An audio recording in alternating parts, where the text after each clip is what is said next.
दोस्तों, अगर आपने हॉन्टेड लॉन्ड्री का पार्ट 1 अभी तक नहीं देखा है तो पहले आप उसे देख लें, वरना ये स्टोरी आपको ठीक से समझ में नहीं आएगी। पार्ट 1 की लिंक हमने डिस्क्रिप्शन में दी है। और अगर आपने हमारे चैनल को सब्सक्राइब नहीं किया है तो प्लीज़ चैनल सब्सक्राइब करें, ज़्यादा से ज़्यादा लाइक करें और कमेंट्स करना ना भूलें। पिछले वीडियो में आपने देखा था कि पूजा नाम की एक लड़की गर्ल्स हॉस्टल में रहती है और वहाँ का रूल था कि रात के 10 बजे के बाद लॉन्ड्री यूज़ करना मना है। एक दिन काम में बिजी होने की वजह से वो लॉन्ड्री रूम में लेट जाती है। कब 10 बज गए उसे पता ही नहीं पड़ा और फिर वॉशिंग मशीन में से एक डरावना खौफनाक भूत बाहर निकलता है और पूजा को मारने के लिए उसके पीछे दौड़ता है। अब देखते हैं आगे की स्टोरी। वो मेरे काफी पास आ गया था। मुझे कुछ समझ नहीं आ रहा था कि मैं क्या करूं कि तभी उसकी नजर मुझ पर पड़ी और फिर मैं अपनी जान बचाकर वहां से भागने लगी कि तभी मुझे एक रूम का दरवाजा खुला दिखा। मैं भागते हुए उस रूम के पास गई तो उस रूम के बाहर नो एंट्री का बोर्ड लगा था। फिर भी मैं उस रूम में गई क्योंकि मेरे पास जान बचाने के लिए दूसरा कोई रास्ता नहीं था। वो रूम काफी डरावना था।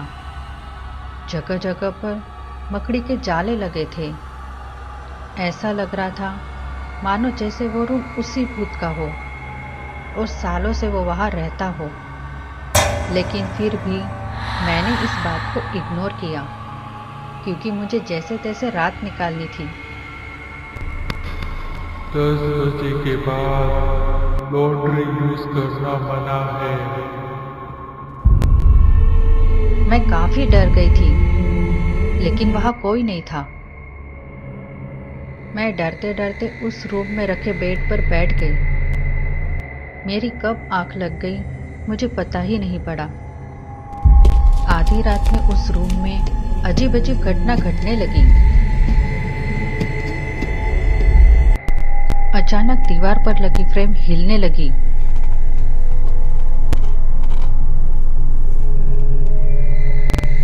और अपने आप वो फ्रेम उल्टी हो गई।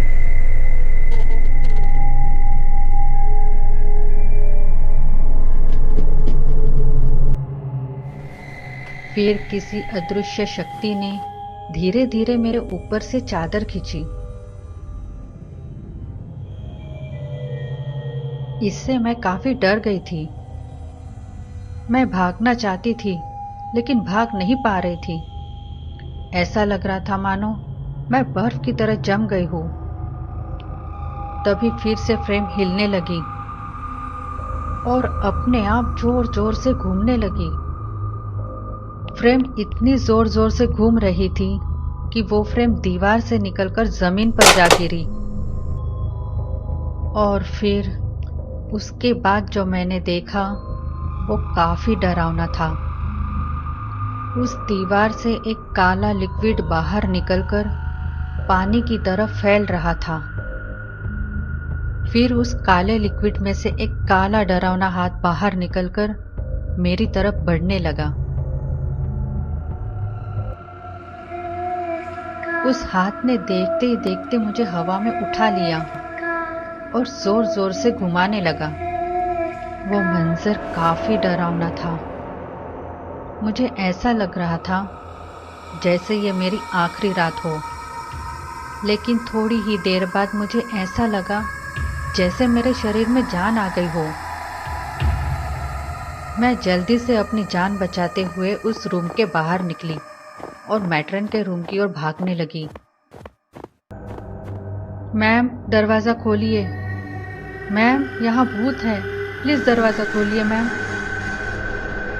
अरे पूजा, तुम इतनी रात को? मैंने जल्दी से रूम के अंदर जाके दरवाजा बंद कर दिया। क्या हुआ? तुम इतनी डरी हुई क्यों हो? मैम, लॉन्ड्री रूम में एक डरावना भूत है। वो मुझे मारना चाहता है। क्या? हाँ मैम। क्या तुम 10 बजे के बाद लॉन्ड्री रूम में गई थी? हाँ मैम। आज मुझे थोड़ा लेट हो गया था। मैं भूल गई थी कि 10 बजे के बाद लॉन्ड्री यूज़ करना मना है और मैं लॉन्ड्री में चली गई। 10 बजने के बाद मशीन में से एक डरावना हाथ बाहर निकलने लगा और फिर वो भूत मुझे मारने के लिए मेरे पीछे दौड़ने लगा। मैं अपनी जान बचाने के लिए रूम नंबर 215 में छिप गई, लेकिन वो भूत वहाँ पर भी आ गया जैसे उसी का रूम हो।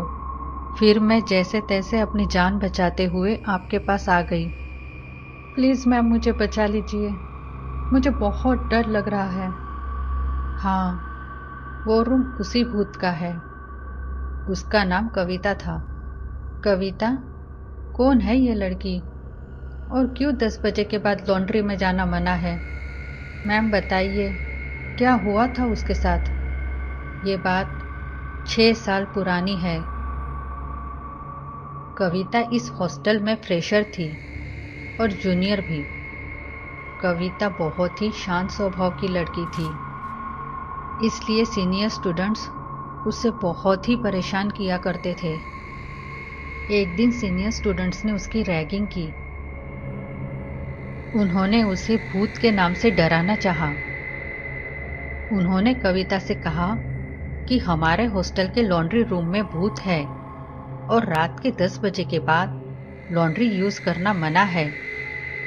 और उन सीनियर्स ने कविता से कहा कि रात को ठीक 10 बजे के बाद उसे लॉन्ड्री रूम में वॉशिंग मशीन के अंदर 10 मिनट बैठना होगा। कविता उन लोगों के सामने बहुत गिड़गिड़ाई, पर वो लोग नहीं माने और उन्होंने रात के 10 बजे के बाद कविता को उस लॉन्ड्री रूम में भेज दिया। और कविता रोते रोते उस वॉशिंग मशीन के अंदर जा बैठी। लेकिन सीनियर्स की शरारत यही खत्म नहीं हुई।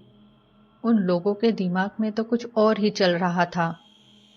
उन्होंने सोचा कि हम लॉन्ड्री रूम की लाइट ऑन ऑफ करेंगे और 1 मिनट के लिए मशीन का दरवाज़ा बंद करके मशीन ऑन करेंगे, ताकि कविता को लगे कि सच में यहाँ भूत है। और उन सीनियर्स ने ठीक वैसे ही किया जैसा उन्होंने सोचा था।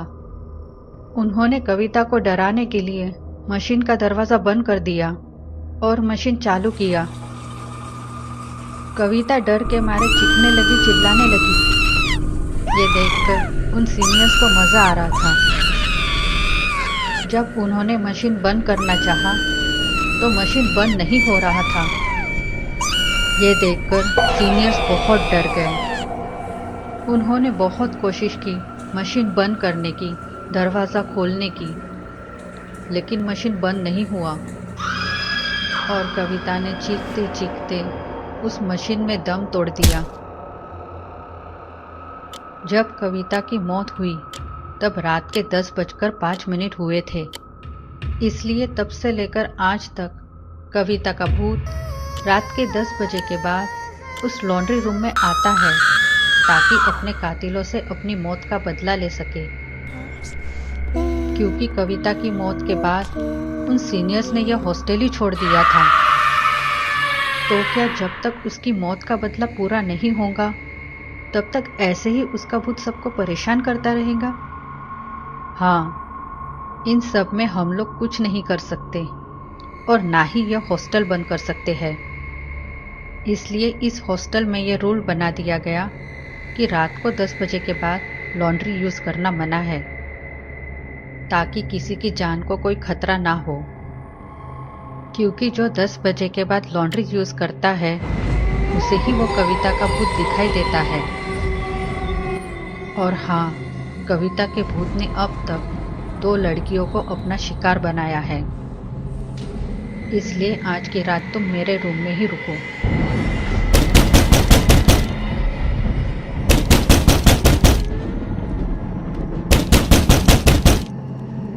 तो दोस्तों, आज की स्टोरी यही ख़त्म होती है। अगर आपको इस स्टोरी का 3rd पार्ट चाहिए तो हमें कमेंट सेक्शन में ज़रूर बताइए और साथ ही साथ हमारे इस वीडियो को ज़्यादा से ज़्यादा लाइक करें। तो दोस्तों, मिलते हैं आपसे बहुत जल्द इस स्टोरी के थर्ड पार्ट के साथ। और हाँ, जाते जाते हमारे इस चैनल को सब्सक्राइब ज़रूर करें और साथ में बेल आइकन भी ज़रूर दबाएं ताकि आपको हमारे आने वाले वीडियो के नोटिफिकेशन मिलते रहें।